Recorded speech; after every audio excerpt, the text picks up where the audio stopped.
Okay, in this section I will give you one example just to explain how SN1 reaction goes on. अब SN1 reactions क्या हैं? अभी last lecture में मैंने आपको सिखाया कि SN1 reactions हैं unimolecular substitution reactions. Unimolecular substitution, nucleophilic substitution reactions हैं. इनका मतलब कि RX RNU में कन्वर्ट होगा 2 स्टेप्स में. ये जो 1 है ये बता रहा है इसकी काइनेटिक्स, यानी ये फर्स्ट ऑर्डर रिएक्शन है. फर्स्ट ऑर्डर रिएक्शन है, इसका मतलब the overall rate of the reaction is dependent on the concentration of RX. This is the active mass. Okay, अब SN1 रिएक्शन कंप्लीट होता है 2 स्टेप्स में. अब ये वाला जो एग्जांपल यहाँ पर स्टार्टिंग मटेरियल सबस्ट्रेट लिया गया है ना, ये किस तरह का है बताओ? ये प्राइमरी है, सेकेंडरी है या टर्शरी है? ओके, अब सबसे पहले तो जज करेंगे कि यहाँ पर Br लगा है. Br क्या है बच्चों?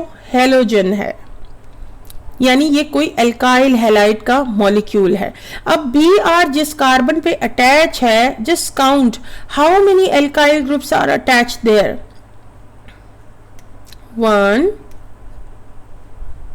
2 and we counted that there are 3 alkyl groups attached on this carbon which is bonded to functional group, that's halogen, yani it's a kind of tertiary alkyl halide. So एक बात जो मैंने आपको लास्ट क्लास में बहुत detail से बताई थी कि अगर हमारे पास चॉइस है टर्शरी अल्काइल हैलाइड्स की, सेकेंडरी की और प्राइमरी की, तो हम देखेंगे कि कौन से अल्काइल हैलाइड्स जाना चाहेंगे SN1 मैकेनिज्म से.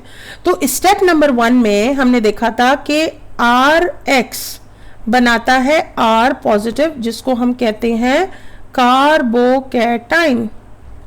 और ये जो स्टेप है ये एक रेट डिटर्मिनिंग स्टेप है, यानी ये स्लो है और इसके स्पीड पर पूरा ओवरऑल रिएक्शन का स्पीड बेस कर रहा है.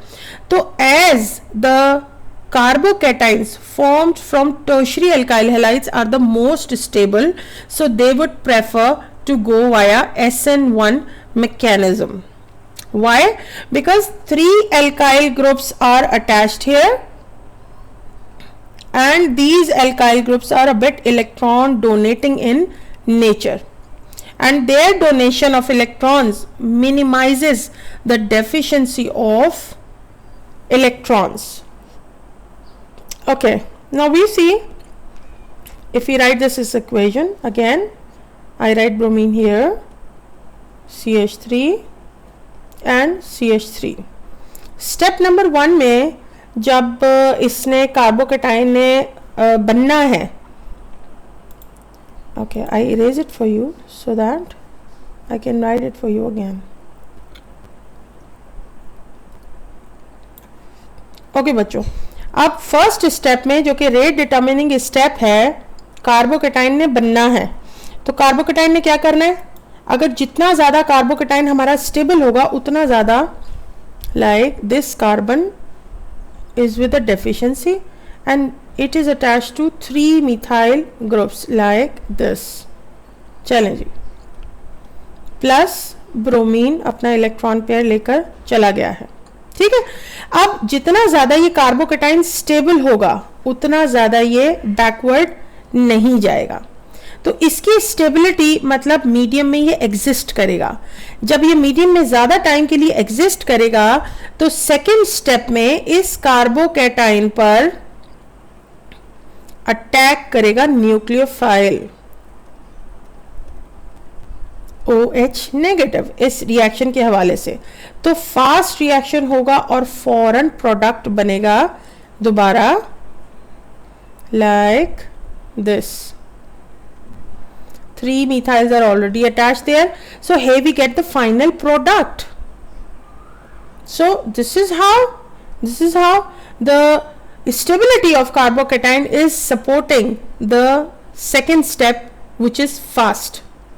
Okay, सो नेक्स्ट इज, यहाँ पर हम क्या देखने जा रहे हैं, हम देखने जा रहे हैं कि अब इस ये जो रिएक्शन दिया है जिसमें kind of tertiary alkyl halides taking part, अब आप ये देखो कि इसका रिएक्शन किससे हो रहा है, टर्शरी ब्यूटाइल ब्रोमाइड, इसका रिएक्शन हो रहा है मिथेनॉल से। अब मिथेनॉल एक केमिकल है, एक रिएजेंट है, और इससे आने वाला जो न्यूक्लियोफाइल है वो क्या होगा, अब ये आपने देखना है।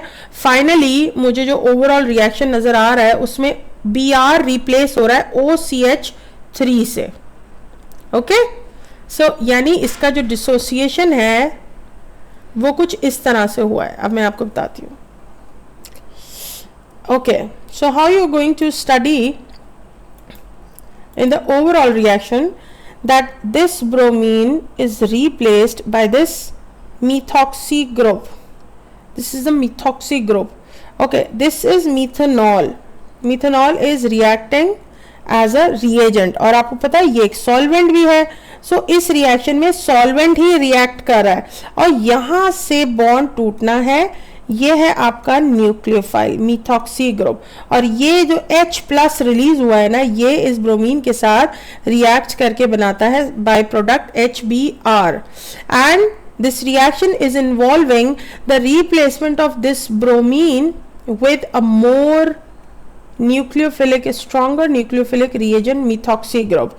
That is why it is SN reaction. And ये किस तरह से हुआ स्टेप बाय स्टेप, ये मैंने आपको सारा डिटेल में बताया है। अब आपने ये सारे पॉइंट्स को मेमोराइज करना है ताकि मेरी आने वाली नेक्स्ट वीडियो में जिसमें मैं कंपेयर करूंगी SN1 मैकेनिज्म को SN2 मैकेनिज्म से, वो सारी बातें आपको समझ में आएंगी। It will be a sort of revision ताकि हम नेक्स्ट मैकेनिज्म एलिमिनेशन तक आराम से जा सकें। बच्चों, आई डोंट माइंड कि वीडियो कितने मिनट में बनती है, बट मेरी कोशिश होती है कि मैं वो तमाम पॉइंट्स को डिस्कस करूं जो कि आपकी टेक्स्ट बुक में आपके सवाल बनने की वजह बनते हैं।